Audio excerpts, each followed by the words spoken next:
Oh, with the economic situation as it is, you might well fear that charities would suffer and donations would go down and so on. However, it would appear that we Irish are at heart a generous lot and we continue to give what we can. And here in New Ross, well, our Helen McInerney has been meeting a group of people who are helping the street children of Bucharest reclaim their lives.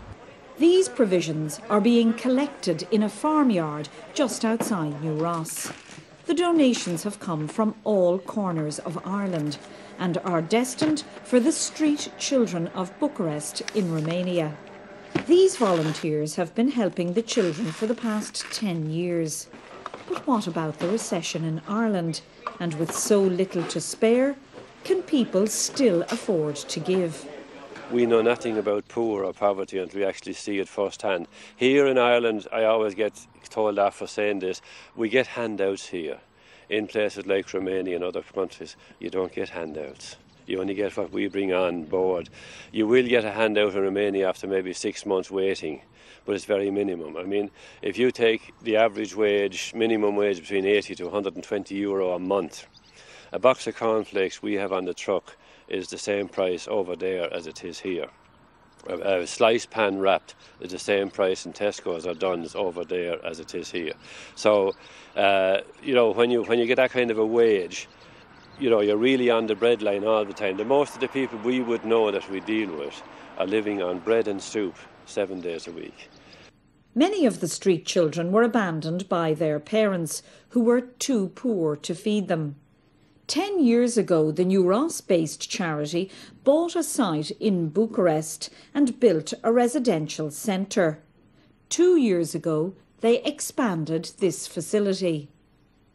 When we started our venue first, we started working with the children that lived in the sewers and the subways and various other places. And we went then from there about 4 years ago. The EU put pressure on the government in Romania to get these kids off the street and clean up their streets a bit. So we had everything in situ. So rather than lose the staff that we had, we went out to young unmarried mothers or young mothers that had to move away from home, or where a mother had left a child with a grandmother or an aunt or somebody, and when they couldn't get out to work to pay off their bills and for their apartment or whatever, we've given them an opportunity to find a job, clean up their apartment, pay their bills, and we'll mind that child for 3 months. It may appear to be a hopeless situation, but some of these children have turned their lives around. Out of those children there, 7 of them have gone on to college. So when you see that kind of a break that those kids have got, it's fantastic. And getting those children ready also in our daycare centre for school. They start school at 7. The centre in Bucharest costs €22,000 a month to run and caters for approximately 125 children a day. Our running cost at the moment is €22,000 a month, and it's all funded from Ireland. Just this year alone, the Romanian government has come across with giving us just around 14% of what the cost of our running for the year. So that's the first time we've ever actually got anything from Romania, and we're grateful for that. The charity receives donations from all over Ireland, north and south.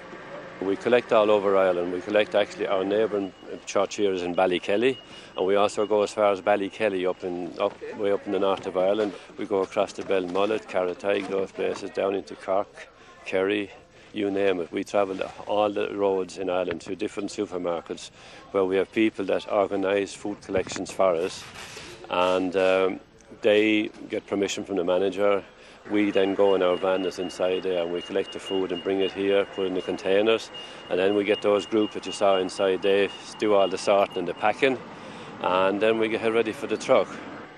When John Nolan and his 2 co-founders, Brian Geary and Colm Malloy, began the centre in Bucharest 10 years ago, they gave a long-term commitment to the project and are hopeful that the drop in charitable donations is temporary.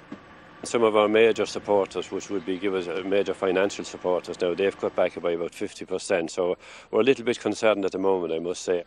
We are committed to this. We When we set up this 10 years ago, actually 10 years now with this particular centre open, with the daycare centre open, we made a commitment with the children there that we would look after them.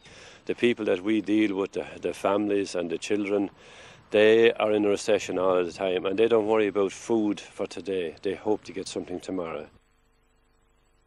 Doing great work for those unfortunate children in Bucharest. That ends our programme for this evening. Do join us again at the same time on Friday next. Until then, from